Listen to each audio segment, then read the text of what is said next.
Welcome, curious minds, to the deep dive. You know that feeling when you're staring at just a mountain of information articles, research papers, maybe even your own notes, and you just need someone to, well, cut through the noise? Yeah, to find the important bits. Exactly. Give you the most important nuggets of insight. That's our mission today. We're about to embark on a deep dive into a really thought-provoking document.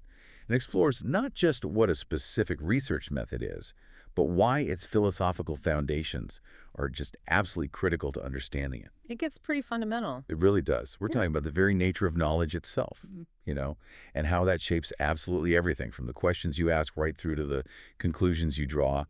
This is especially true in fields like health professions education or HPE. This isn't just about collecting facts. It's about how we decide what even counts as a fact and how we make sense of it all.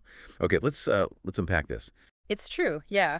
Today's deep dive focuses on a paper titled Scoping Reviews in Health Professions Education: Challenges, Considerations, and Lessons Learned About Epistemology and Methodology by Aliki Thomas and her colleagues. Right. And it's a brilliant piece, really. It argues that the philosophical stance a researcher adopts, their underlying beliefs, fundamentally dictates how they gather, analyze, and interpret information. So it's not neutral at all. Not at all. It's a key reminder that science isn't this purely objective act we sometimes imagine. It's deeply influenced by our underlying beliefs about truth and knowledge. So our mission for you today is pretty clear. We want you to come away with a crystal clear understanding of what scoping reviews are, how they stand apart from other literature reviews, which is important, very important. And perhaps most crucially, how this concept called epistemology isn't just some academic buzzword, but actually a practical guide that should inform every single step of the research process. Prepare for some, maybe some aha moments about why how you look for answers truly defines the answers you find. Hashtag understanding the landscape of knowledge synthesis. Okay, so before we zoom right in on scoping reviews, let's quickly get our bearings.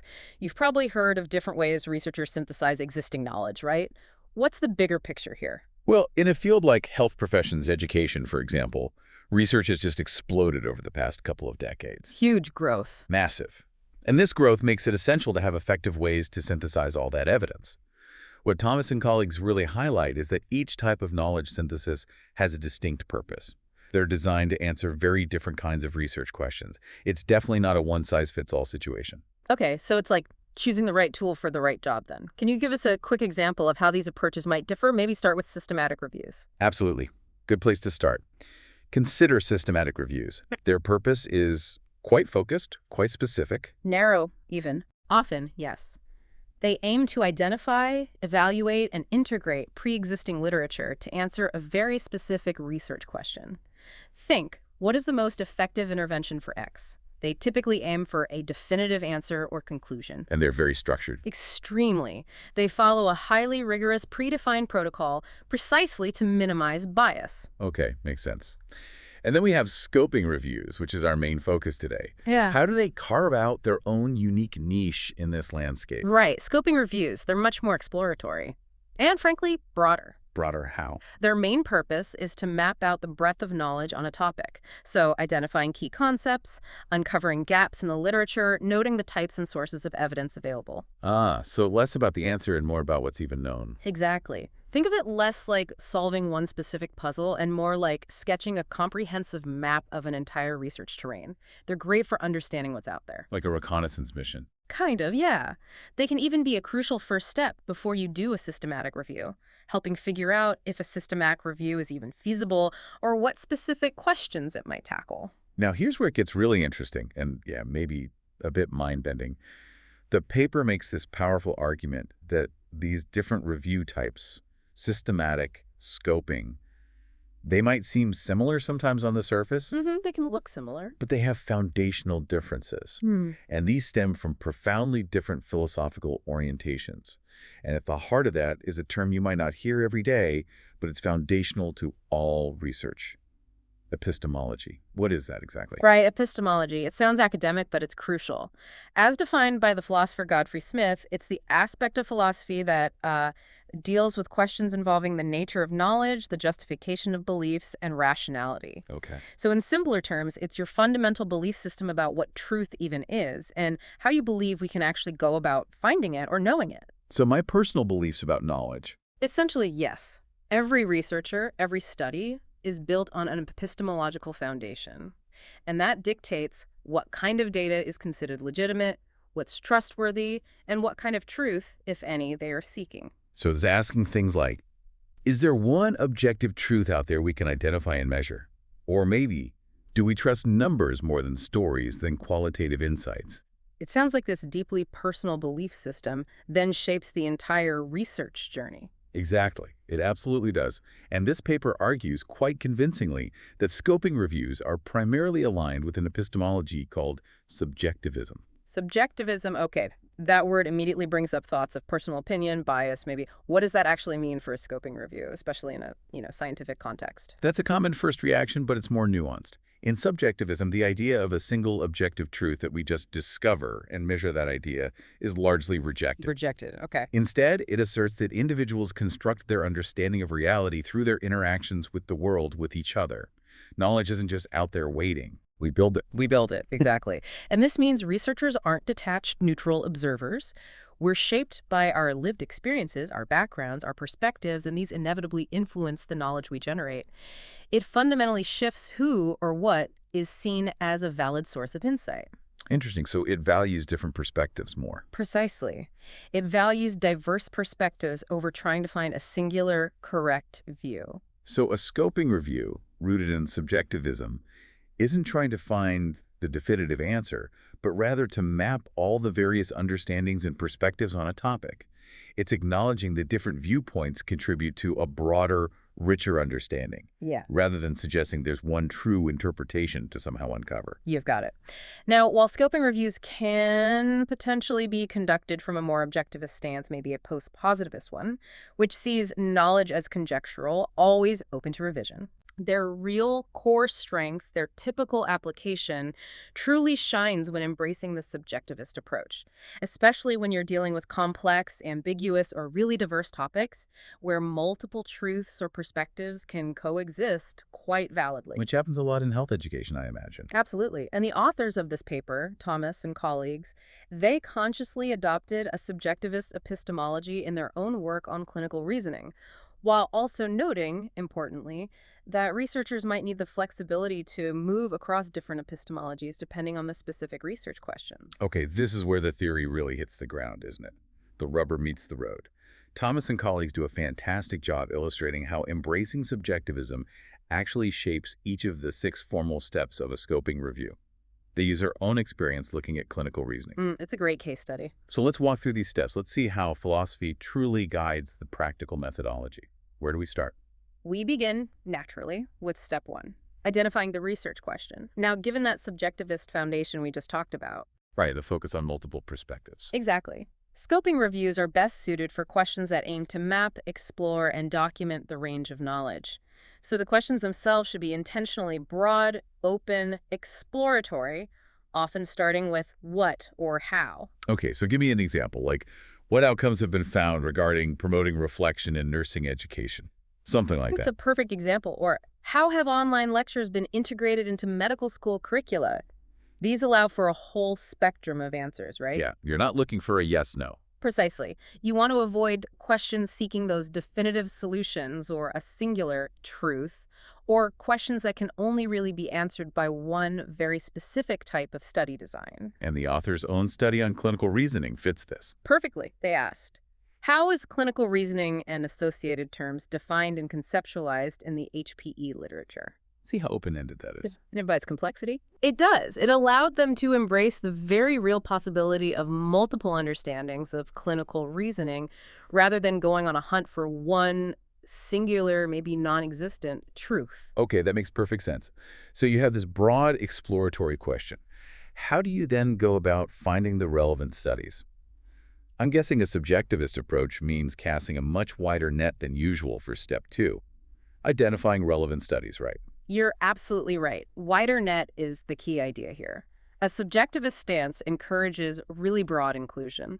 So Not just the usual suspects. Definitely not. You're not just looking for traditional primary research articles published in peer-reviewed journals. You're also looking at other forms of knowledge synthesis, commentaries, editorials, maybe conference proceedings, theses. And even gray literature. You mentioned that. Yes, absolutely, gray literature. For listeners, that's materials produced outside the traditional academic publishing routes, things like government reports, policy documents, organizational websites. Why cast such a wide net? What's the benefit? Well, this breadth gives you a far more comprehensive picture of the phenomenon you're studying.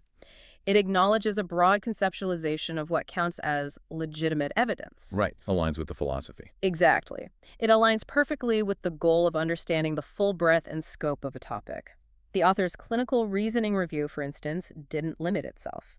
It included publications from all sorts of sources, primary studies, reviews, opinion pieces, theses, and crucially, they focused on extracting direct quotes that showed how the concept was actually being used and defined in these different contexts. That sounds like it requires different skills, too. It does. It required considerable expertise in qualitative analysis to properly contextualize and interpret that diverse data accurately. Okay, so you've cast this wide net. You've got a potentially huge pile of diverse material. Now you have a team of reviewers trying to figure out what actually makes the cut. This is step 3, selecting studies. Now, in many reviews, you'd aim for high agreement between reviewers, right? Calculate a kappa score or something. That's the traditional approach, yes, aiming for consensus. But this paper suggests something quite different for subjectivist scoping reviews. Spot on. For subjectivist scoping reviews, rigidly insisting on a high computational agreement like that kappa score can actually be inappropriate, even counterproductive. How so? Because disagreements among team members might not be a flaw you need to correct. They might actually be a reflection of the different ways a complex concept is understood in the literature, or even differences in perspective within the diverse team itself. Whoa. Yeah. The authors suggest teams need to consciously think about their epistemological stance and then justify their decision for either including or deliberately not including a computational consensus measure like kappa. That's fascinating. So the disagreement itself could be data, a key insight, rather than just an error to stamp out. That feels, well, kind of liberating, actually. It really can be, absolutely. And the authors experienced this directly when reviewing clinical reasoning. They initially found quite low agreement on which papers to include. Because team members genuinely had different understandings and definitions of clinical reasoning, they disagreed on what counted as a legitimate part of the concept. So instead of trying to force everyone onto the same page, which would have suppressed those important differences. Which was the whole point of the review. Exactly. They chose not to calculate agreement. They included all papers identified as relevant for a definitional review by any reviewer. Their purpose was explicitly to map these very differences, so forcing consensus would have completely contradicted their epistemological goal of understanding multiple perspectives. Okay, that's a huge shift in thinking. So studies are selected, maybe with some acknowledged disagreement. Now you need to pull out the relevant information. That brings us to step 4, charting the data, or extracting it. How does epistemology keep influencing things here? Well, because you've included such a broad range of stuff, the data you need to extract will naturally be highly variable. Some things are easy, right? Like author, year, country, low inference, data. Straightforward facts. Right. But the really rich insights often come from the introductions, the results, and the discussion sections, not just one neat results table. So the team has to iteratively develop extraction forms, or charting forms, that allow for meaningful comparison and insight generation from all this diverse material. Iteratively. So it's not set in stone from the start. No, it often evolves. It's not a static process. So you're not just pulling out the facts from a results section. You're trying to understand how authors frame their work, the assumptions they make, how they discuss the implications. It's much more about context and meaning. Exactly. Context and meaning are key. In their clinical reasoning review, the team found pretty quickly during pilot testing that reviewers were interpreting studies differently, often based on their own disciplinary backgrounds. Wow. So rather than rigidly sticking to forms designed only for traditional study designs, their subjectivist stance gave them the flexibility to shift. They adapted their forms to focus on extracting the stated purpose of each study and the type of data collected. This better suited their goal of understanding how clinical reasoning was being conceptualized. It was a meticulous, iterative process: develop, test, revise, retest, until they found the right fit for their specific question and diverse data. That sounds intensive, but necessary. So after all that careful iterative extraction, It's time to bring it all together. This is step 5, collating and reporting findings. How on earth do you synthesize such incredibly diverse findings without just, I don't know, averaging them out or losing all the nuance? That's the challenge, right? Remaining true to subjectivism here means fully acknowledging and valuing diverse ways of aggregating and analyzing data.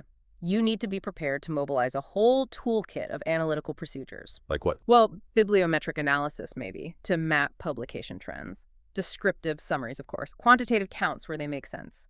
But crucially, deep qualitative analysis to understand themes, concepts, nuances, even mixed methods approaches. And the team's own diversity is a plus here. Absolutely. Team members' diverse perspectives, rather than being seen as problematic, are viewed as enriching the understanding. They provide a more textured, multi-layered map of the literature. The key, as the authors emphasize, is being incredibly clear and transparent about how the team is generating this map rigorously, transparently, legitimately, even when dealing with subjective interpretation. And I remember you mentioned the authors had a particularly surprising finding pop up during this stage in their clinical reasoning review, something unexpected. They absolutely did. And it just beautifully illustrates the power of this flexible subjectivist approach. Remember, their review originally aimed to kind of define the concept of clinical reasoning. But because their perspective encouraged broad inclusion and keeping an open mind, they unexpectedly found and collected, get this, 110 different terms used across the literature to describe clinical reasoning or related concepts. Wow, 110. Yeah, it was a complete surprise. Now, a more rigid approach might have tried to force these into one definition or exclude outliers, but they didn't. They adapted their analysis plan. They embraced this complexity. So what did they do with them? This led to a significant and very original contribution. They mapped the multiple terminologies being used. This offered a much richer, more nuanced understanding of the conceptual landscape than a single, potentially artificial definition ever could. It's a fantastic outcome. Yeah. Okay, finally we come to step 6, consultations with stakeholders. The paper says this is optional, but it sounds like it could be incredibly valuable, especially for bridging that gap between academic research and, the real world. It truly is valuable. And for a subjectivist scoping review, genuine stakeholder engagement means viewing these individuals, clinicians, educators, policymakers, patients maybe as equal partners. Not just people you report findings to at the end. Exactly not. They help shape the review from early on, ensuring it produces knowledge that is not only meaningful to academics, but is actually useful and actionable in practice. It's about co-constructing meaning. Co-construction, I like that. Yeah, it values their experiential expertise and acknowledges that there are multiple valid ways of knowing, ways that extend beyond traditional academic papers and books. And the clinical reasoning example showed this happening with the Royal College, right? Yes, it's a great illustration. The authors actively engaged with the Royal College of Physicians and Surgeons of Canada, the RCPSC, as a key knowledge user right from the planning stages. So the RCPSC helped guide it. They played a central role, yeah, providing invaluable insights into what information was actually needed on the ground.